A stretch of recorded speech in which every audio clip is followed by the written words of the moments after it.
Mengejutkan dan memanas di persidangan, hakim ngamuk. Ternyata berkas Jokowi di KPU Solo telah dimusnahkan dan hakim dengan nada tinggi menanyakan apa alasan berkas Jokowi dimusnahkan. Harusnya mengacu ke Undang-Undang Kearsipan ya, itu minimal 5 tahun loh. Minimal. Masa sih 1 tahun arsip dimusnahkan? Mengenai hal ini kami akan laporkan KPU Solo bahwa pemusnahan dokumen yang terkait dengan dokumen yang disebut-sebut sebagai ijazah dan lain-lain itu adalah tindak pidana yang akan kami laporkan. Ya, nanti ini udah jawabnya lama, 1 bulan baru dijawab. Jawabannya nggak sinkron dengan RI. Berdasarkan keputusan Komisi Pemilihan Umum nomor 1351, itu apa coba? Saya mau dengar bunyinya apa? 1351 itu bunyinya apa? Keputusan KPU nomor 1351 terkait informasi yang dikecualikan adalah dokumen pendaftaran calon yang merupakan formulir yang dipersyaratkan dalam proses pencalonan karena mengandung unsur-unsur data-data pribadi bakal calon. Dan untuk capaian kepentingan publik untuk membuka informasi dan sebagian informasi tersebut dapat berupa menghitamkan. Kan ada tuh poin tambahannya berupa menghitamkan. Berarti kan bisa dibuka, cuman menghitamkan informasi yang berisi informasi dikecualikan. Kemudian informasi mengenai pihak atau lembaga yang melakukan legalisasi terbuka atau tertutup? Yang melakukan legalisasi terbuka. Kemudian tanggal dan nomor agenda masuk nomor ijazah ke KPU saat proses pendaftaran. Jadi tadi yang jadi pertanyaan itu kan sudah sesuai dengan CRA-nya buku agenda kami musnah sesuai dengan daftar retensi arsip buku agenda. Emang masa retensi penyimpanan arsipnya berapa lama? Kalau buku agenda sesuai dengan PKPU 17 tahun 2023 itu 1 tahun aktif, 2 tahun inaktif. Sebentar. 1 tahun penyimpanan arsip 1 tahun? Yakin? Beda-beda. Ya, buku agenda kan itu agenda. Kan harusnya mengacu ke Undang-Undang Kearsipan ya, itu minimal 5 tahun loh. Minimal. Masa sih 1 tahun arsip dimusnahkan? Pengunjung harap tenang ya. Dari PKPU ya Ibu ya. PKPU-nya KPU RI. Yang mestinya Ya, sidangnya tidak bisa lanjut karena batasan waktunya tidak terpenuhi ya. Sehingga nanti pada saat pihak pemohon mengajukan permohonan ulang, silakan diajukan secara rinci apa yang dibutuhkan seperti tadi misalnya. Satu lagi, ya.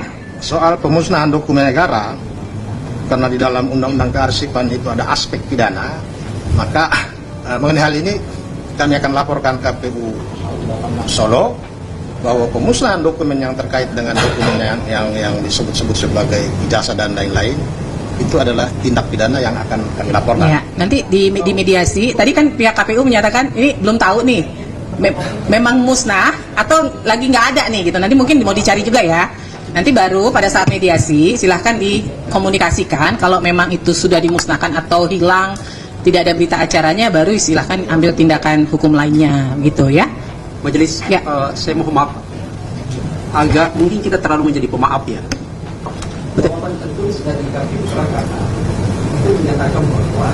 Ini dimusnahkan.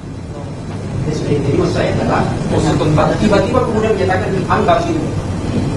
Nanti setelah itu menyatakan, oh saya tidak tahu, saya ini cuma jadi berpersepsinya adalah para pemikiran saja. Ya, baik. Ya. Baik, silakan. Jadi dari pihak termohon berdasarkan surat yang diberikan oleh KPU Kota Surakarta, kalau memang dari pihak pemohon menyatakan akan mengambil upaya hukum lain, itu silahkan saja.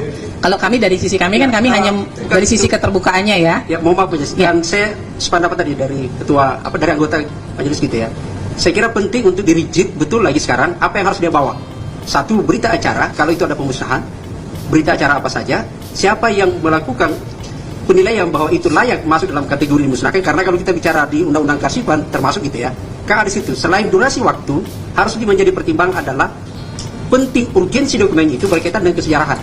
Itu harus dilihat di sini. Berarti kan ada tim yang akan menyatakan bahwa ini layak atau tidak. Nah ini saya kira orang-orang yang terlibat situ harus kita lihat. Betul. Cuma kan saat ini prosesnya masuk mediasi nih. Oke. Nanti silahkan di mediasi bapak-bapak mempertegas itu.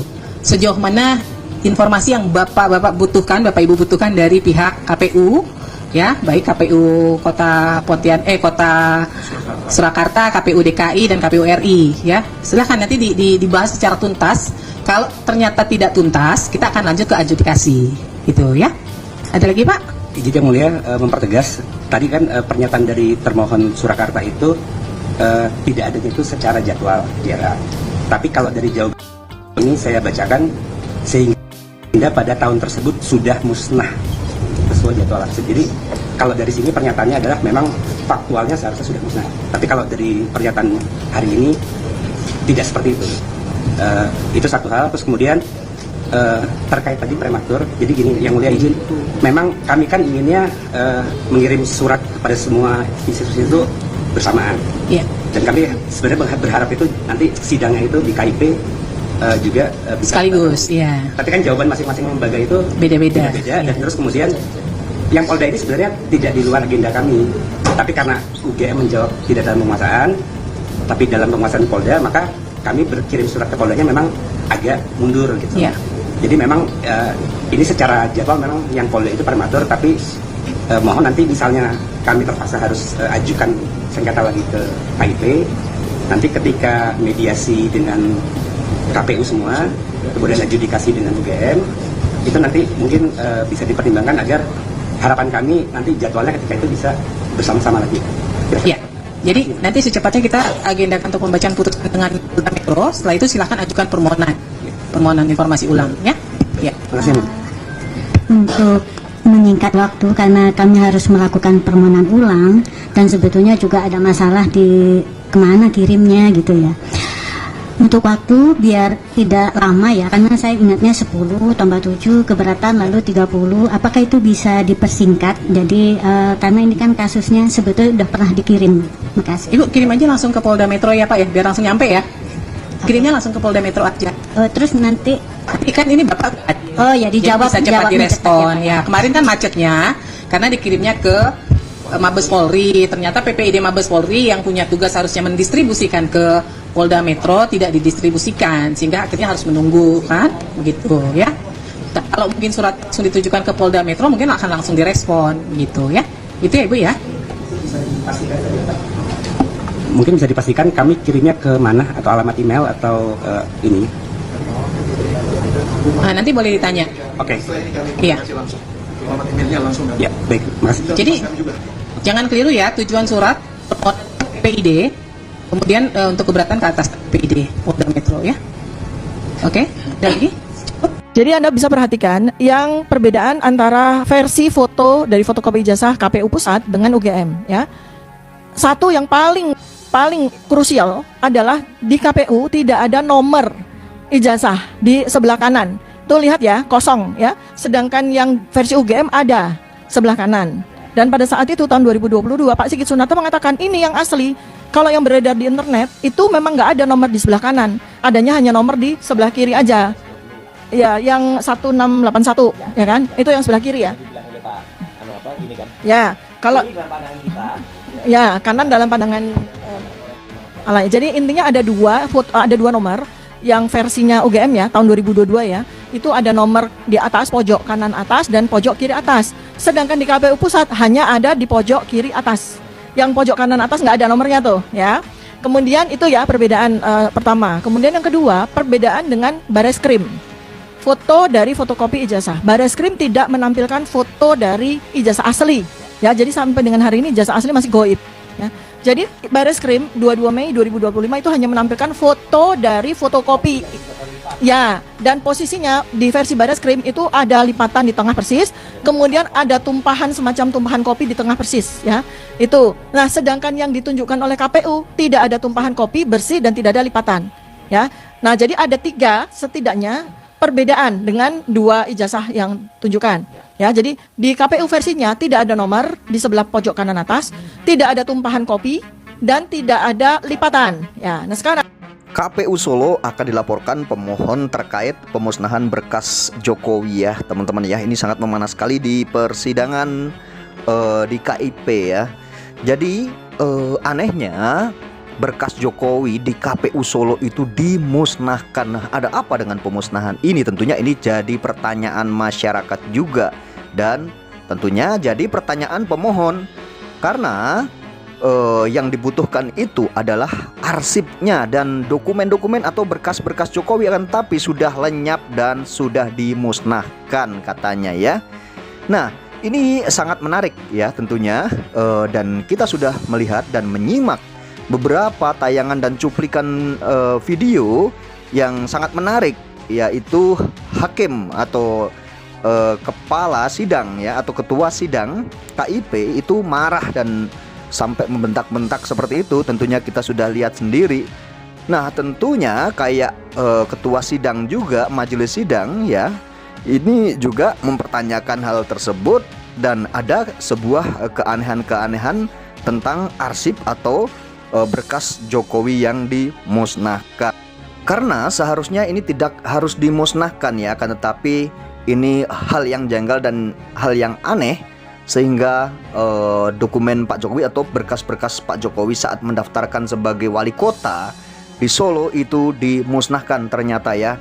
Dan ini tentunya siapa yang membuat gaduh di negeri ini atau yang membuat masalah ini berlarut-larut ya, tentunya Pak Jokowi sendiri, karena Pak Jokowi tidak mau menunjukkan ijazahnya. Harusnya jika Pak Jokowi ini memang mau dianggap seorang negarawan dan ingin menenangkan masyarakat dan rakyatnya, tentunya ini sangat mudah sekali dan simpel, tentunya dengan logika sederhana, dengan cara-cara yang sederhana, tidak harus menghambur-hamburkan biaya dan uang untuk membayar pengacara tentunya, dan berlarut-larut memikirkan persoalan tentang ijazah ini. Pak Jokowi tentunya bukan hanya materi saja yang dikeluarkan, dan tenaga, pikiran, semuanya pasti dikuras ya. Dengan menunjukkan ijazahnya Pak Jokowi, sebenarnya masyarakat ini selesai, kegaduhan ini akan selesai dan tidak akan menjadi berkepanjangan seperti ini. Dan seperti kemarin Hakim Mahkamah Konstitusi atau MK itu Pak Asrul ya, itu kemarin juga diduga atau dituduh ijazahnya itu palsu atau diduga menggunakan ijazah palsu. Selesai dalam 3 hari, selesai karena Pak Nasrul atau Pak Asrul itu menunjukkan ijazahnya ke publik, dan melalui konferensi persnya beliau langsung menunjukkan dengan secara bangga mereka atau beliau menunjukkan ijazahnya karena memang beliau merasa punya ijazah, bangga sekali menunjukkan ijazahnya, ditunjukkan ke publik. Akhirnya publik reda, tidak ada masalah lagi. Akan tetapi Pak Jokowi memilih jalan yang sangat panjang, tentunya yang sangat melelahkan, bahkan tentunya bukan hanya materi saja yang dikeluarkan, dan pikiran, tenaga, semuanya pastinya akan terkuras, dan tidak sedikit untuk membayar pengacara tentunya ya.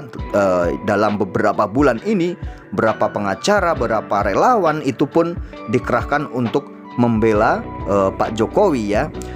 Dan apakah tidak berpikir masyarakat itu akan menyorot sampai ke sana ya? Dengan secara logikanya masyarakat ini akan berpikir ya, harusnya Pak Jokowi berpikir seperti itu. Masyarakat pasti menggunakan logika berpikir, kenapa Pak Jokowi berani berlarut-larut seperti ini dan rela rugi atau rela membayar atau rela mengeluarkan biaya yang begitu banyak tentunya untuk membayar pengacara hingga relawannya.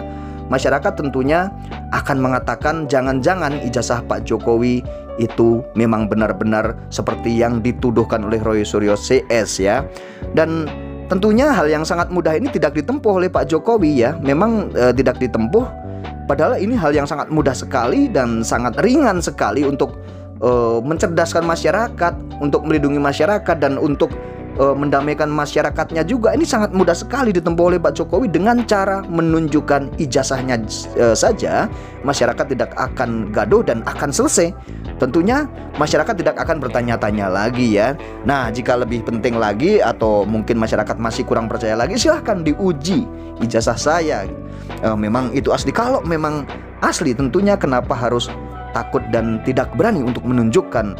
Dan apa yang harus disembunyikan? Sebenarnya tidak ada yang harus disembunyikan ya, karena kalau memang hal yang asli, kita ini sangat bangga untuk menunjukkan sama siapapun, tentunya seperti itu. Akan tapi Pak Jokowi memilih jalannya sendiri dengan alasan bahwa ini adalah dilindungi oleh Undang-Undang Keterbukaan Informasi Publik. Jadi Pak Jokowi memilih tidak menunjukkan. Itu adalah alasan yang masyarakat pasti tahu apa jawabannya ya.